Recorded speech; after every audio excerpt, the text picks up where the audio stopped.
was the dynamic behind the French Revolution. And Edmund Burke and Thomas Paine had a disagreement. Burke was a great a critic of the French Revolution. He single-handedly kept the political philosophy, which was disastrous, of the French Revolution from spilling over in the rest of Europe and Great Britain. Thomas Paine was a proponent of the French Revolution, and so it starts at a more basic premise, and really it's interesting that the fundamental divide generally between the right and the left historically has been differing views of human nature.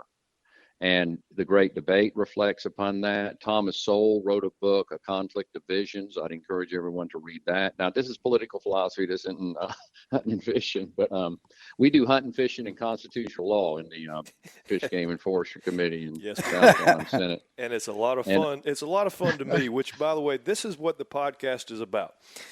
Some people think the podcast is about hunting and fishing. The podcast is not about hunting and fishing. Nope. The podcast is about what is interesting to me. Okay. Yep. So, well, just real quick, I'll wind this up. I'll try to wind it up real quick. But those are really good books, and the Great Debate would be the first one I would read. And Thomas Sowell is a hero of mine. He's the son of a housemaid. Mm-hmm. Came from nothing. Became one of the foremost economists in the 20th century, was a Marxist, graduated from Cornell, Harvard, taught at Cornell, was a Marxist or socialist at least when he, in college and right after college, studied himself to be a free market economist. Economics is built upon differing views of human nature too, by the way, and studied himself and became one of the foremost free market economists in the 20th century. And Jason Riley with the Wall Street Journal just recently wrote a biography of him called Maverick. I haven't read it yet, but I really want to read it because he's quite a man. But the fundamental divide is this. The framers, like if you look at the Constitution, the framers had the number one guiding principle is this. We don't trust human beings with concentrated political power. And you see that manifested in the 9th and 10th Amendment, the enumerated powers doctrine, the doctrine of federalism, where the federal government has some power and the states have some power as well to counteract and balance the federal government. You see it in the Bill of Rights. You see it in the separation of powers doctrine, where you have three branches of government. And I will use Captain E, you'll understand this, being a saltwater, local captain.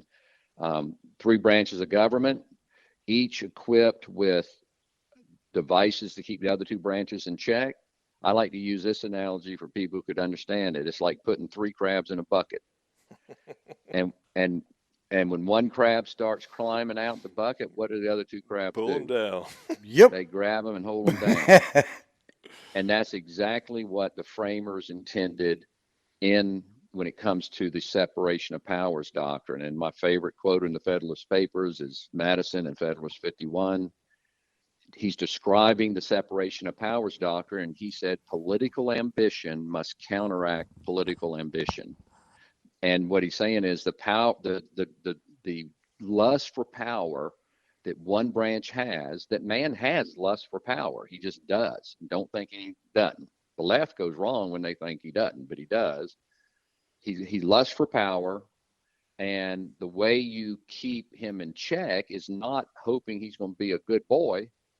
You keep him in check by creating two other branches equipped with devices to pull them down and restrain that power. That's why the governor can veto, or the president can veto a bill, and the legislature can override it. The legislature can pass a bill that violates the Constitution, and the Supreme Court can strike it down as unconstitutional. And so these are devices to keep the other three branches in check, and no power is concentrated anywhere. And that's really drawn upon basically a Judeo-Christian view of human nature. Even those who aren't Christians, I'm not saying you got to be a Christian or Jewish to believe this, but when I say a Judeo-Christian view, it's a view that man is capable of good, Christian view is man's made in God's image, capable of great good, but also fallen, sinful, and capable of great evil.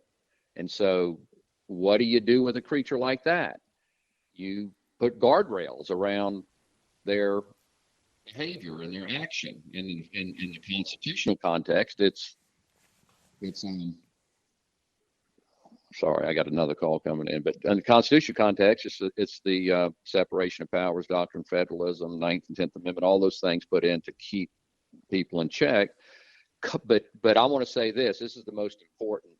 I'm going to the real fundamental principle now, Senator Goldfinch.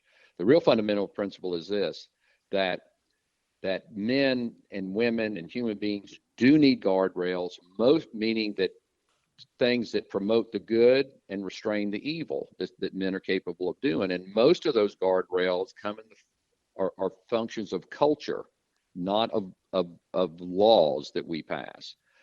Culture determines your political destiny, not the other way around. People are so focused on politics.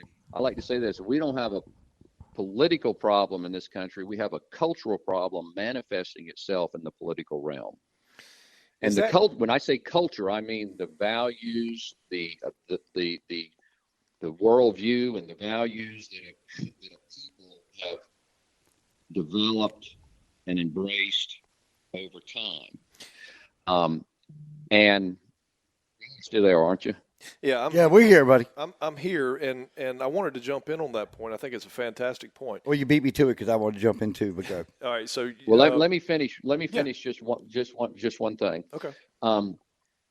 Your culture really determines your politics. We have a cultural problem manifesting itself in the political realm, and so culture is what we need to reform or change. But the fundamental really difference between the right and the left is Edmund Burke. I'm going to go right to Edmund Burke, who Edmund Burke, he wrote Reflections on the Revolution in France in the late 1700s. He didn't know what DNA was, but he almost described DNA.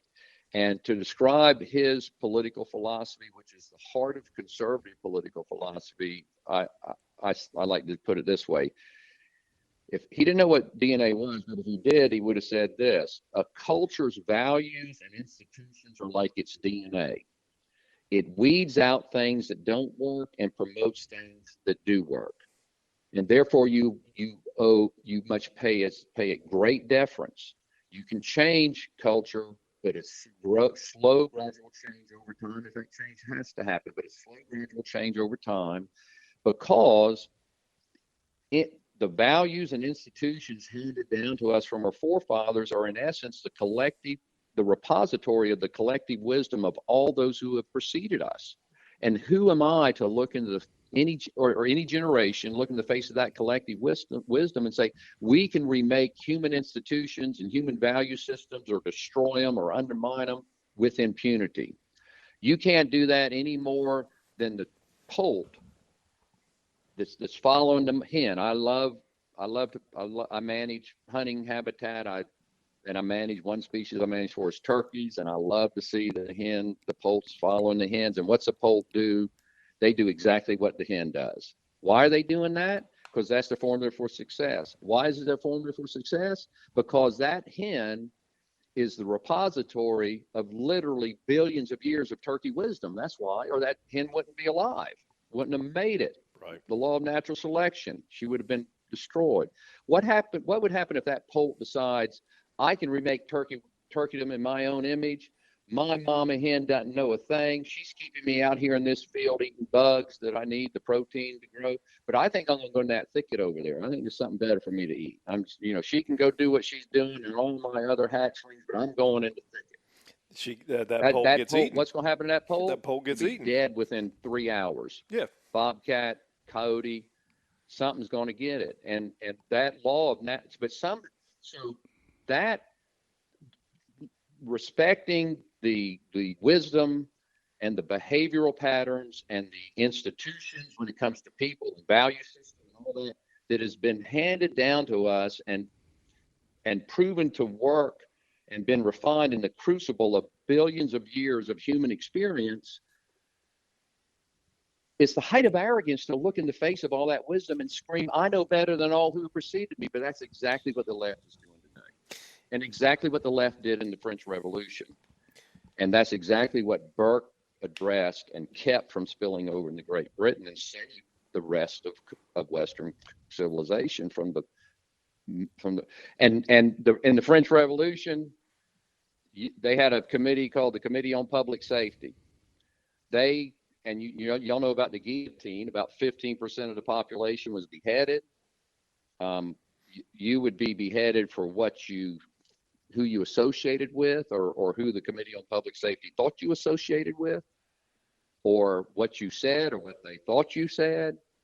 And really, the modern day guillotine is the cancel culture. They're not chopping your head off, but they're chopping your economic viability and future off because you're not towing the radical line and trying to discard and destroy everything handed down to us. And last statement.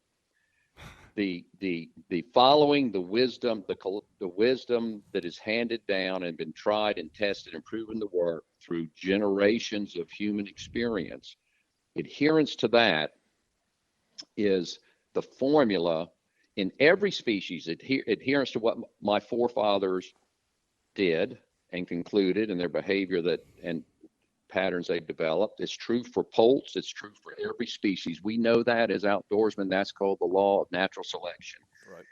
It's true for every species, but it is most significantly and most importantly and most true for the human species. And for some reason, the human species thinks that they can simply ignore all that wisdom and they can remake humanity and human institutions in one generation, and it's been tried before, and it's been a disaster, and we're seeing a disaster right now because that's going on right now.